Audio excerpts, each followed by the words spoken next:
You're listening to the Cyberwire Network, powered by N2K.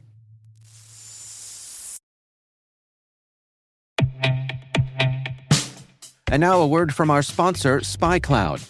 Identity is the new battleground, and attackers are exploiting stolen identities to infiltrate your organization. Traditional defenses can't keep up. SpyCloud's holistic identity threat protection helps security teams uncover and automatically remediate hidden exposures across your users, from breaches, malware, and phishing to neutralize identity-based threats like account takeover, fraud, and ransomware. Don't let invisible threats compromise your business. Get your free corporate darknet exposure report at spycloud.com/cyberwire and see what attackers already know. That's spycloud.com/cyberwire.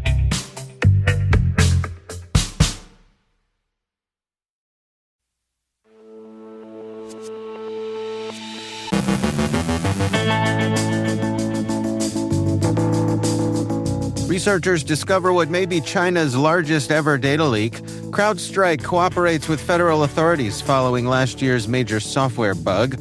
A researcher discovers over 500,000 sensitive insurance documents exposed online. Microsoft offers free cybersecurity programs to European governments. The FBI chronicles the Play ransomware gang. Google warns a threat group is targeting Salesforce customers. A former Biden cybersecurity official warns that U.S. critical infrastructure remains highly vulnerable to cyber attacks. The State Department offers up to $10 million for information on the RedLine infostealer malware. Our guest is Anneka Gupta, Chief Product Officer of Rubrik, on the challenges of managing security across systems. And some FDA workers want to put their new Elsa AI on ice.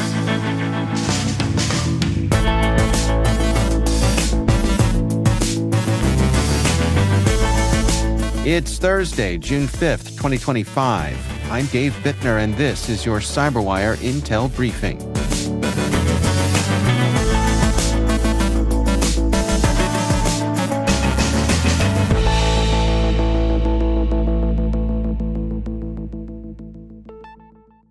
Thanks for joining us here today. Great, as always, to have you with us.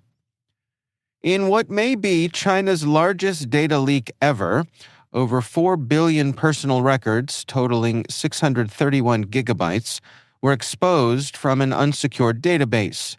The leak includes sensitive financial data, WeChat and Alipay information, ID numbers, addresses, and more, potentially affecting hundreds of millions of users. Cyber News and researcher Bob Dychenko discovered 16 data collections containing massive databases with hundreds of millions of records each. The data appears to be meticulously compiled, likely for surveillance or profiling purposes. The database was quickly taken offline, leaving no clear attribution or recourse for victims. Experts warn the data could fuel phishing, fraud, blackmail, or state-level espionage. This leak dwarfs previous Chinese breaches and underscores the severe privacy risks at play. CrowdStrike is cooperating with federal authorities following the major software bug last July that knocked millions of computers offline. In a recent SEC filing, the company revealed that the Justice Department and SEC are investigating the incident, as well as CrowdStrike's revenue recognition practices and reporting of annual recurring revenue. Other agencies and third parties have also requested information, with some customers threatening legal action. The July 19th outage, triggered by a flaw in the Falcon software, disrupted flights, back-end systems, and user devices. CrowdStrike disclosed the update alongside its fiscal Q1 report, showing a swing to a loss and a weaker outlook due to ongoing costs from the incident. Shares dropped 5.3% following the news, though the stock remains up 35% over the last year. Last month, researcher JLT discovered a misconfigured cloud server exposing over 571,000 sensitive insurance documents belonging to Triangle Insurance in the U.S. The records, dating from 2006 to April 2025, included health claim forms, declaration pages, and decision letters. Despite an initial email alert sent on May 8th, Triangle didn't respond, likely due to spam filters. The researcher then enlisted the help from @PogoWasRight at databreaches.net, who successfully contacted the company on May 12th. The exposure was secured by the following day. Triangle's COO later confirmed the fix and thanked the researcher. The company is now investigating the issue with its software vendor, has notified its regulator, and may inform affected individuals depending on findings. The server had been exposed since at least July 2021. Microsoft has launched a free cybersecurity program for European governments to strengthen defenses against AI-powered cyber threats, many linked to state-backed actors from Russia, China, Iran, and North Korea. The initiative focuses on improving intelligence sharing and preventing attacks. Microsoft President Brad Smith emphasized using AI defensively, noting tools can still detect AI-driven threats. Microsoft also monitors the use of its AI to block cybercriminals. Notable recent threats include deepfakes targeting Ukraine's president and Slovakia's 2023 election. Since emerging in 2022, the Play ransomware gang has hit over 900 organizations, making it one of the most dangerous active cybercrime groups, according to a new FBI advisory. This is a sharp rise from 300 attacks reported in its first year. The group targets organizations across the Americas and Europe, often using email or phone threats to pressure victims into paying ransoms. Play frequently exploits flaws in the Simple Help remote monitoring tool and customizes its ransomware for each attack to evade detection. High-profile victims include cities like Oakland and Dallas County, and even the Swiss government. The FBI also noted possible links between Play and North Korean hackers, suggesting collaboration in some breaches. The group remains highly active, especially against U.S.-based organizations. Google has warned that threat group UNC 6040 is targeting Salesforce customers in a widespread voice phishing and data extortion campaign. The group impersonates IT support staff in phone calls, tricking employees into approving access for a modified Salesforce data loader app. This unauthorized tool allows attackers to exfiltrate sensitive data, which is later used for extortion. Around 20 organizations across sectors like education, retail, and hospitality in the Americas and Europe have been hit. UNC 6040 often leverages social engineering alone. No Salesforce vulnerabilities were exploited. Once inside, they move laterally to platforms like Microsoft 365 and Okta. The group claims ties to shiny hunters and shows overlap with tactics used by the Calm Collective, including Scattered Spider. Google highlights this as part of a rising trend of attackers targeting IT support roles for initial access. At the AI Expo for National Competitiveness, former Biden cybersecurity official Ann Neuberger warned that U.S. critical infrastructure remains highly vulnerable to cyberattacks. She said, "I do not have confidence that any part of our infrastructure couldn't be brought down," citing outdated tech, internet-exposed systems, and weaker defenses for operational technology. Neuberger emphasized using AI to identify flaws in legacy systems, including through digital twins for testing. She also stressed the importance of allied intelligence sharing, referencing past cooperation with Israel and Asian partners on threats like election interference and North Korean crypto theft. Now a Stanford lecturer, Neuberger called ongoing federal cyber staffing cuts troubling, but sees AI as a chance to rethink cyber defense, focusing on patching the most critical vulnerabilities before adversaries like China or Russia exploit them. The U.S. State Department is offering up to $10 million for information on foreign government-backed hackers using the RedLine infostealer malware, or on its suspected creator, Russian national Maxim Alexandrovich Rudomitov. This reward, part of the Rewards for Justice program, targets individuals involved in cyberattacks against U.S. critical infrastructure. Rudomitov, charged in October, allegedly managed RedLine's infrastructure and laundered payments via crypto. The reward also applies to any associates or state-linked use of the malware. RedLine and meta-malware platforms were disrupted during Operation Magnus, a joint international effort involving Dutch authorities and Eurojust, leading to server seizures and arrests. ESET helped map 1,200 related servers and released a tool for detecting infections. Rudomitov remains at large and faces up to 35 years in prison if convicted.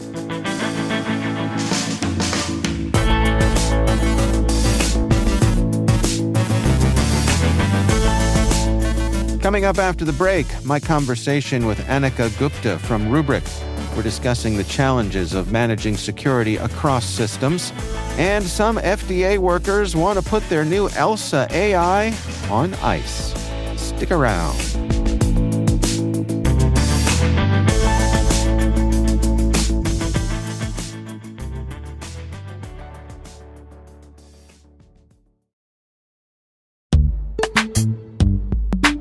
Compliance regulations, third-party risk, and customer security demands are all growing and changing fast.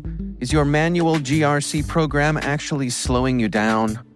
If you've ever found yourself drowning in spreadsheets, chasing down screenshots, or wrangling manual processes just to keep your GRC program on track, you're not alone.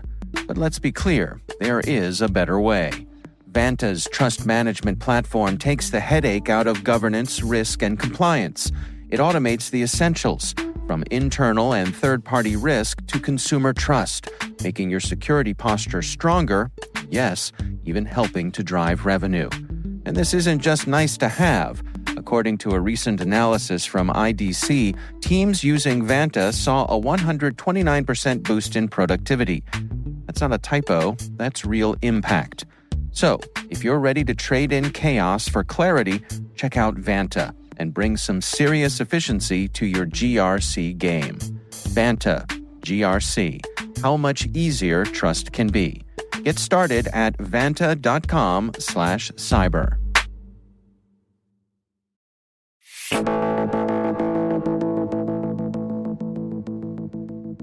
Anneka Gupta is Chief Product Officer at Rubrik. I caught up with her recently to discuss the challenges of managing security across systems.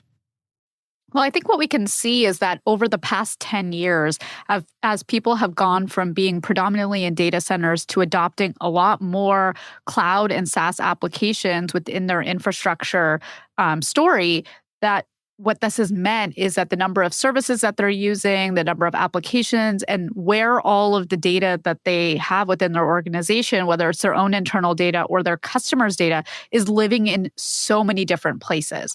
An average organization uses over 100 SaaS applications. They might be leveraging multiple public clouds. They likely have multiple data centers if they have any on-premise footprint. And so when you put all of that together, trying to understand the lay of the land and even knowing and having visibility into where are your applications and where is your data becomes an overwhelming challenge for most organizations. Well, can we dig into that some? I mean, what are some of the specific perils that you see organizations facing when it comes to this? Yeah, I mean, certainly from a cyber risk and cybersecurity standpoint, one big challenge is that you have so much data and you have so many applications living in so many different places. And when you're looking at the risk to your organization of an attacker getting to your valuable assets, getting to your tier 0, tier 1 applications, a big question is, well, how do I even know where's my sensitive data? How do I even know what are all the components that make up a tier 0 or tier 1 application? And that the answers to those questions are actually very, very difficult to answer. Often what organizations are doing is they're looking for, have like an internal, essentially program manager going to a bunch of different business leaders and saying, hey, what is your most important application? And then trying to reverse engineer, well, okay, does that application have data, sensitive data in it? What are all the components that are building up that application? And that's just a really challenging situation. What we can see is, as a result, organizations are having a lot of challenges managing cyber attacks and breaches. In a recent report we did and research we did, we found that 1/3 of companies have been forced to make leadership changes as a result of cyber attacks and breaches. And at the same time, they've increased their security spending by 40%. So people are spending more and yet getting breached more often. And a lot of this is having to do with, hey, I can't manage this infrastructure that I now have across my organization and manage the data that sits within that and understanding what's sensitive and what's super high priority. I guess, I mean, it's fair to say that nobody sets out to lose control of this, right? Yes. Everybody has best intentions, and then is it typically a matter of the team waking up one day and saying, "Hey, gang, we got a problem here"?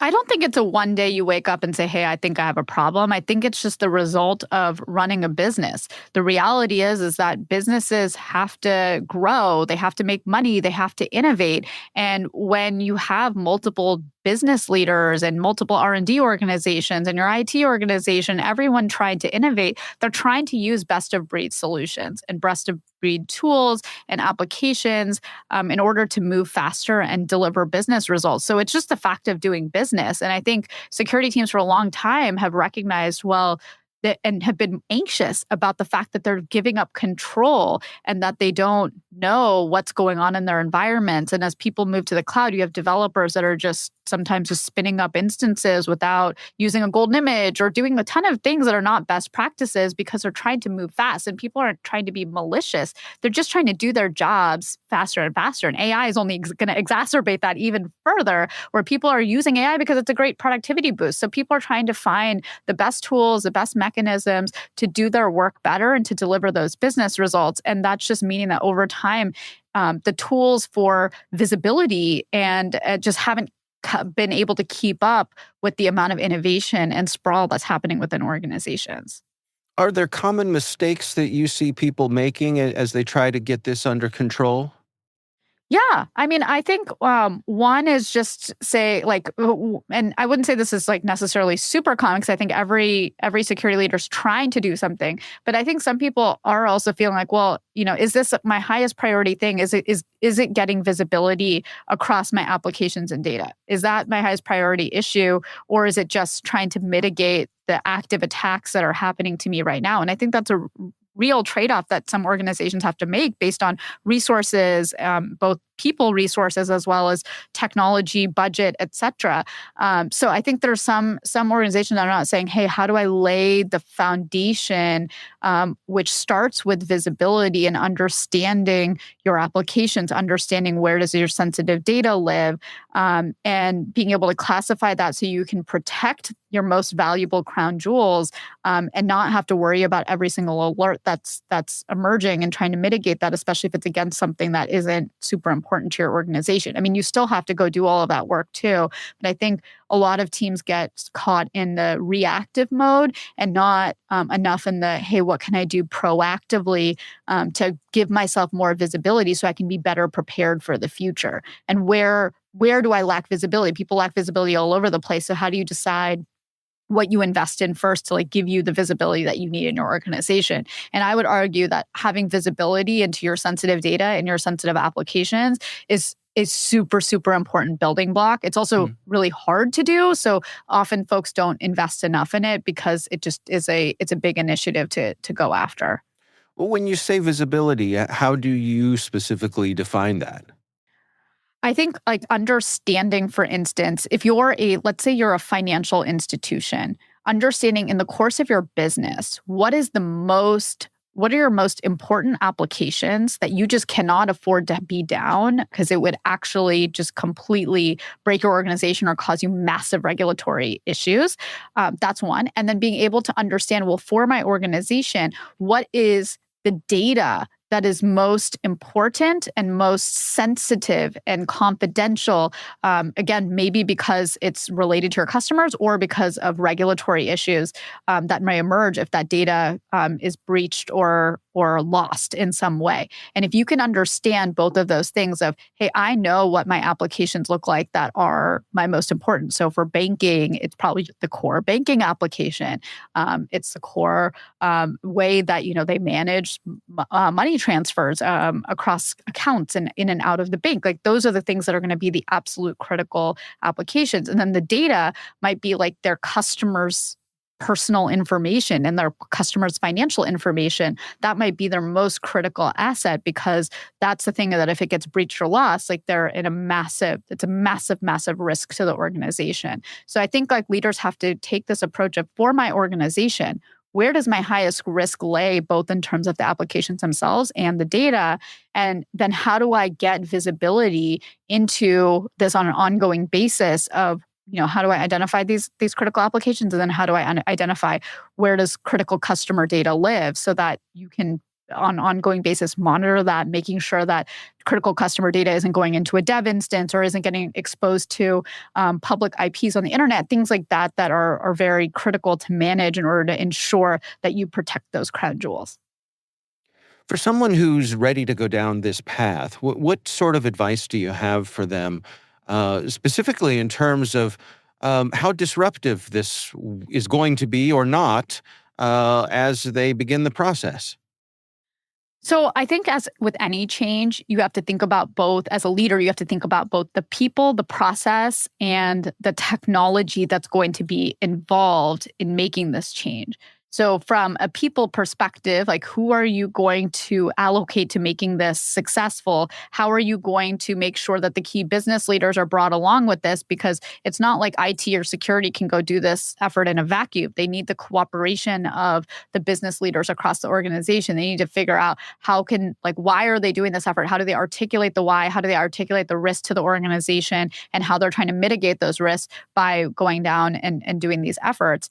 I think from a process perspective, really, like, you can't boil the ocean in this. Like, you have to figure out, where do I get started? And maybe you get started with one application, one type of data, and really get a good handle on what is it going to take to not only just create this like kind of catalog once, but how are you going to do this on an ongoing basis and maintain it for one, a subset of use cases within your organization, and then you expand that over time, and you get coverage of more applications, more types of data, more footprints, so that you're able to continuously get better, because it really is going to be a journey. And then from a technology perspective, really looking at what are solutions that can serve your organization best, knowing that most organizations, again, have applications and data sitting across on-prem, cloud, and SaaS.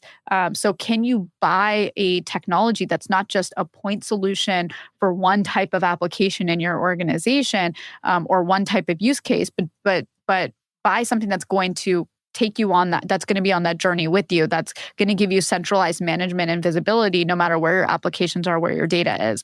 And making those technology choices and the right technology choices early is really going to help be an accelerant for both the people and process.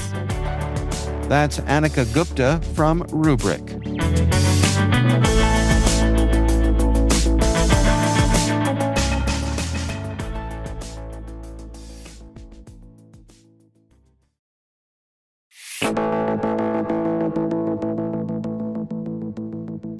And finally, in what could be described as the FDA's leap into the future, or a fast-forward stumble, the agency has rolled out Elsa, a generative AI tool built to make government work more high-tech and, ideally, less glacial.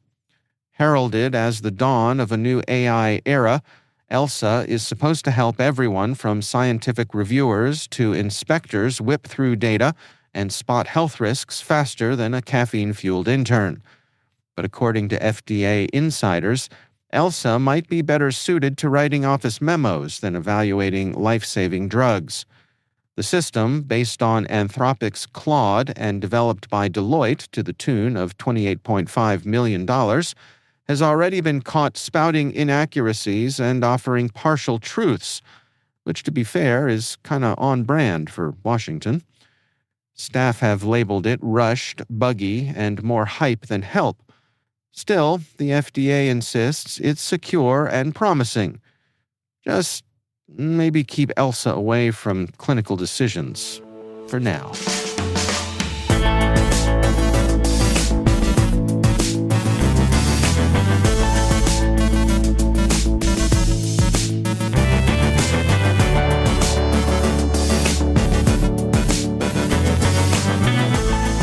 And that's the Cyberwire. For links to all of today's stories, check out our daily briefing at thecyberwire.com. We'd love to hear from you. We're conducting our annual audience survey to learn more about our listeners. We're collecting your insights through the end of summer. There's a link in the show notes. Please take a minute and check it out. N2K's senior producer is Alice Carruth. Our Cyberwire producer is Liz Stokes. We're mixed by Trey Hester with original music and sound design by Elliot Peltzman. Our executive producer is Jennifer Eiben. Peter Kilpie is our publisher, and I'm Dave Bittner. Thanks for listening. We'll see you back here tomorrow.